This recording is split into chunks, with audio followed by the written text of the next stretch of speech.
Here is how we're going to change the clock on the iPhone widget, right? So first of all, on the home screen on my device, I can see the clock icon. You can see this is the icon which displays time, but it's only to get inside of the timer, alarms, the clock app. But what I can do is I can hold it down on it like this and switch it from the small view to the larger one and actually turn it into a widget.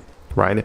So as you can see, it created a widget which is much larger, and I actually changed the way the clock looked, right?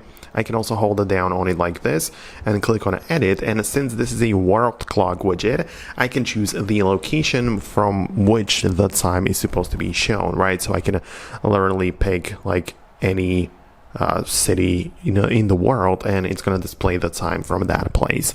So that's one way of doing that, but you can as well just be anywhere on the home screen like this, hold down somewhere to make the edit mode be active, click on edit in at the top left, choose a widget, and from the clock application, just click on it like this, and there are going to be a bunch of different widgets in different styles, in different shapes, and in different features, right? Some of them show you the local time, some of them show the world clock. It might be digital, it might be analog, it might be in a square, or it might even be in this rectangle. But the point is that you have to pick the one you're gonna like and just add it to the home screen, so we can change it this way.